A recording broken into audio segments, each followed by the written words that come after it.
Tonight I'm making one of my all-time favorite cookies, ginger molasses cookies. They're typically a fall winter thing. I love them year-round. I wish they were more of a year-round thing, just like pumpkin spice and pumpkin flavor. Why isn't that a year-round thing? Pumpkin's fantastic for you. It tastes fantastic. For some reason, it's a fall thing. And ginger molasses cookies seem to be a fall winter thing too. But we can make them anytime. I'm gonna show you how. Super easy. So this is a scaled down recipe. This is gonna make 6 like 2 to 3 inch cookies. Scale up or down as needed. So get the oven preheating, 350 degrees. First, I got my baking sheet over there, all greased up, ready to go with aluminum foil. Half cup all-purpose flour, and I'll have the full written recipe in the description, so don't worry about writing anything down.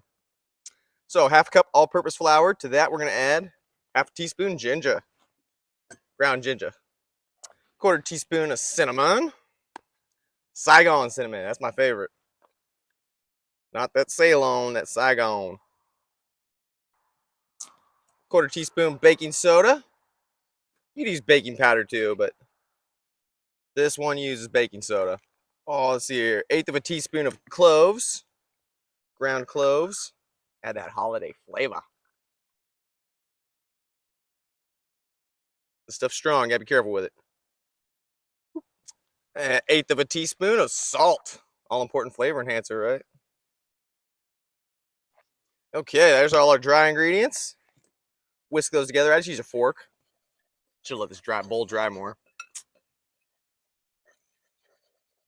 Tisk tisk. Always something, but hey, it keeps it interesting.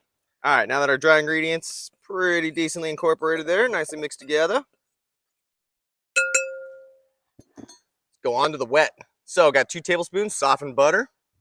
I just threw in the microwave for like 10 seconds. Got, well, let's see here. Quarter cup sugar. Quarter cup white granulated sugar. In. Tablespoon of beaten egg. It's basically a quarter of a whole egg. This recipe is really for like 4 times what I'm doing. So it'd be for like 24 cookies. This is for 6.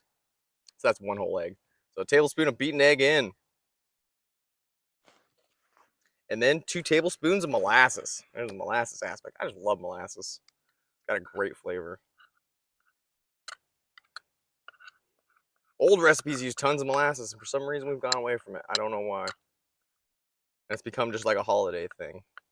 And even that, barely any. Which is just fantastic. It has that licorice type flavor, which I just love black licorice. Maybe that's why. A lot of people seem to hate black licorice. I love it. Anise. Just until it looks all nicely incorporated, not seeing any chunks. And I mean, if there's a little butter piece, who cares? More butter, more better. That'll just be a great bite. All right, in with the wet. Now for my favorite part. Hell yeah. Oh, that's good. Get all this nicely mixed together. Get my baking sheet over here. Oh, got a little tear in my foil. It's all good.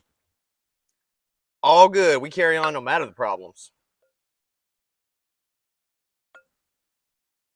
See, it's starting to get nicely incorporated, so now it's time to switch to the fingers. And as an alternative to this, you can use bread flour instead of all-purpose flour. That gives it even chewier texture. Which I do have bread flour, but I thought I'd just show it with AP, because everybody has AP. Not everybody has bread flour. I use bread flour for a lot of stuff. Pizza dough, big secret.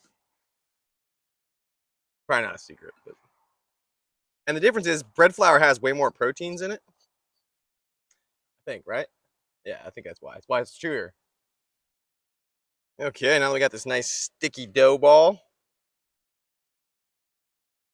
Just start making little 1-inch balls out of it. And just spread them out evenly on our baking sheet. And if you have a little bowl of water, you can dip your fingers in those. That helps. This stuff's especially sticky tonight. Must be pretty warm out here. Well, it is. It's like 95 degrees today, so. 95 degrees, and I say, bitch, please. You know what? We're just going with 5 cookies. It usually works out to 6, but I suspect there's an entire cookie on my fingers. All right, 350 degree oven. Let's round these out a little, and they'll just flatten out all on their own. And then, as an optional add, well, I'd touch it. I have Hershey's cream cheese chips. So the last 2 or 3 minutes of baking, you can add those in there, add a little color pop. I'll do that on 2 of them so you can see. So in 12 minutes, 350-degree oven, perfect. They'll still be soft, so you throw them on a drying rack, let them sit for like 10, 15 minutes. The flavor enhances, the texture enhances. Perfectly crisp outside, soft inside. You shall see. All right, we'll see you in a minute. More like 25 to be exact.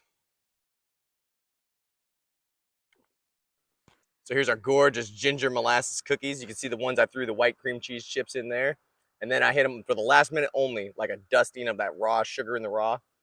Gives it that, chunky sugar crystals. Looks amazing. Man, look at that. All right, let's go in. Oh my God.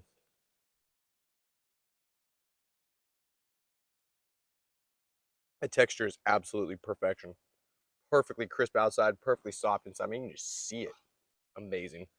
5 out of 5 texture, 5 out of 5 flavor, and super cheap to make. So size and value, 5 out of 5. Just joking.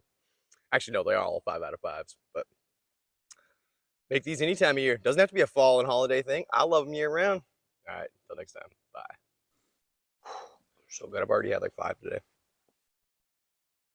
I gotta quit eating this and a bunch of other shit. You know me. Always eating.